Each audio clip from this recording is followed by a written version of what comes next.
Salam alaikum wa rahmatullah, bienvenue dans cette nouvelle vidéo consacrée à la correction d'exercice numéro 17 du 12e chapitre, dérivation et ses applications, études fonctions.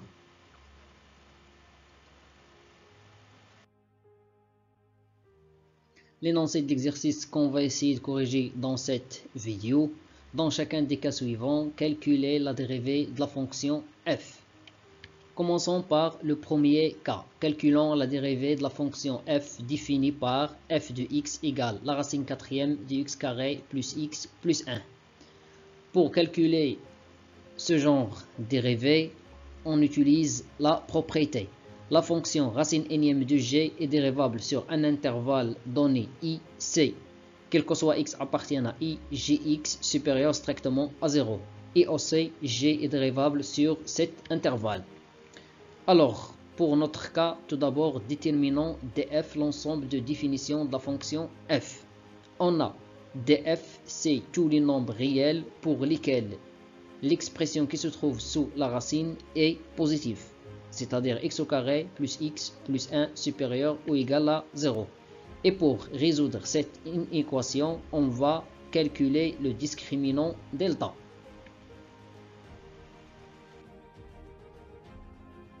On a delta c'est b au carré moins 4ac, tel que b c'est le facteur de x et a c'est le facteur de x au carré, a dans ce cas 1 et b au c c'est 1. Même chose pour c, c égale à 1. Alors on trouve 1 au carré moins 4 fois 1 fois 1. 1 au carré c'est 1, moins 4 fois 1 fois 1 c'est moins 4. Donc delta égale à moins 3, elle est inférieure strictement à 0. Par suite, le signe de x carré plus x plus 1 est celui de a égale à 1, c'est-à-dire le signe de x au carré plus x plus 1 est strictement positif sur R. Et par suite, cela signifie que l'ensemble de définition de la fonction f, c'est R. On a, quel que soit x appartienne à R, x au carré plus x plus 1 est supérieur strictement à 0, alors on va utiliser la dernière propriété. Et la fonction définie par x carré plus x plus 1 est dérivable sur R, car c'est une fonction polynomiale. Cela signifie que la fonction f est dérivable sur R.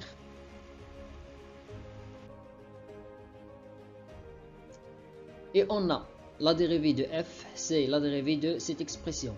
Pour calculer cette dérivée, on va utiliser la propriété. La dérivée de la racine énième de f, c'est la dérivée de f sur n racine énième de f à la puissance n moins 1, tel que dans notre cas f c'est x carré plus x plus 1 et n c'est 4.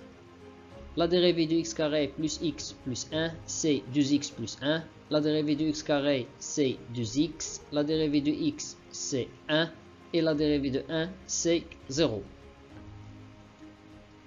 Le deuxième cas, calculons la dérivée de la fonction f définie par f de x égale la racine sixième de 3x plus 1. Tout d'abord, déterminons df l'ensemble de définitions de la fonction f. On a df c'est tous les nombres réels pour lesquels l'expression 3x plus 1 est supérieure ou égale à 0, c'est-à-dire 3x supérieur ou égal à moins 1. On ajoute moins 1 dans les deux côtés. Après, on va diviser les deux côtés par 3, c'est-à-dire x supérieur ou égal à moins 1 tiers.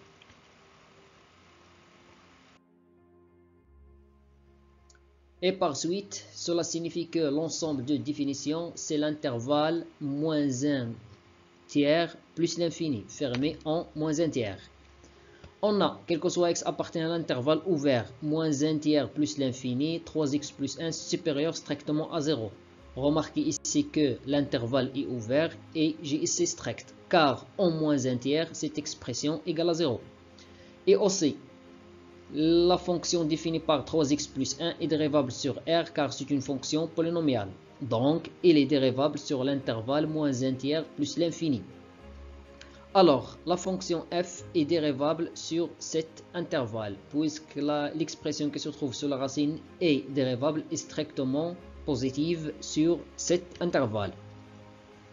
Et on a la dérivée de f, c'est la dérivée de cette expression. On va utiliser la même propriété, la propriété précédente. Donc, on aura f' sur n racine énième de f à la puissance n moins 1. La dérivée de 3x plus 1 c'est 3 car la dérivée de 1 c'est 0 et la dérivée de 3x c'est 3. Ici 6 moins 1 c'est 5. Après on va simplifier avec 3.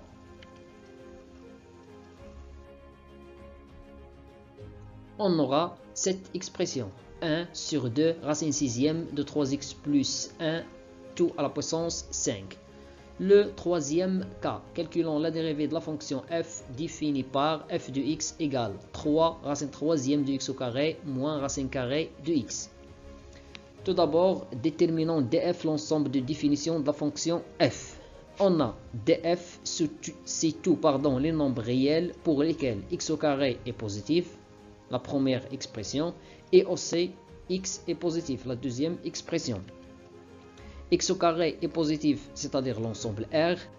X au carré supérieur ou égal à 0, c'est-à-dire x appartient à l'intervalle 0 plus l'infini fermé en 0. L'intersection des deux ensembles, c'est 0 plus l'infini. Alors, d'autre part, on a, quel que soit x appartient à l'intervalle ouvert 0 plus l'infini, x carré est strictement positif. Et aussi, x carré est dérivable sur R car c'est une fonction polynomiale. Donc, x carré est dérivable sur l'intervalle ouvert 0 plus l'infini.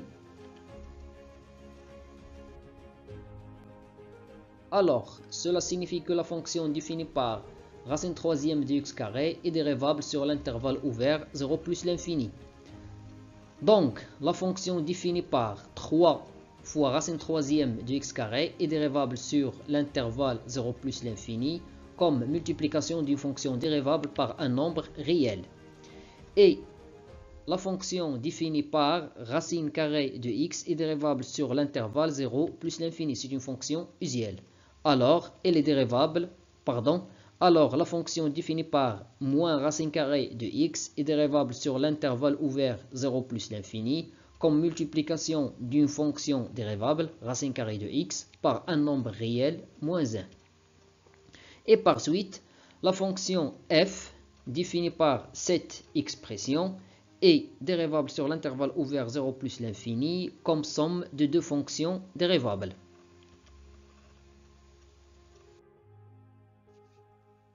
Et on a, quel que soit x appartient à l'intervalle ouvert 0 plus l'infini, la dérivée de f, c'est la dérivée de cette expression. Il s'écrit sous la forme d'une somme, et on sait que la dérivée d'une somme, c'est la somme des dérivées. Tel que f, c'est la première expression, et g, c'est la deuxième expression. Pour calculer la dérivée ici et ici, on va utiliser la propriété. La dérivée de k fois f, c'est k fois la dérivée de f, tel que k un nombre réel. Le premier k égale à 3, le deuxième k égale à moins 1. Pour calculer la dérivée de la racine troisième de x carré, on va utiliser cette propriété, telle que n c'est 3 et f c'est x carré. Donc on aura f', c'est-à-dire x au carré prime sur n 3 racine troisième de x carré à la puissance n-1, c'est-à-dire 3 moins 1. Et la dérivée de la racine carrée de x, c'est 1 sur 2 racine carrée de x. On va simplifier ces 3 avec 3. La dérivée de x carré, c'est 2x, et c'est 3 moins 1, c'est 2. Après, x au carré, tout au carré, c'est x à la puissance 4. Et par suite, quel que soit x appartient à l'intervalle ouvert 0 plus l'infini, f' de x égale 2x sur racine troisième de x à la puissance 4 moins 1 demi racine carrée de x. Finalement, mes chers élèves, je vous remercie pour votre attention et à la vidéo prochaine, Inch'Allah.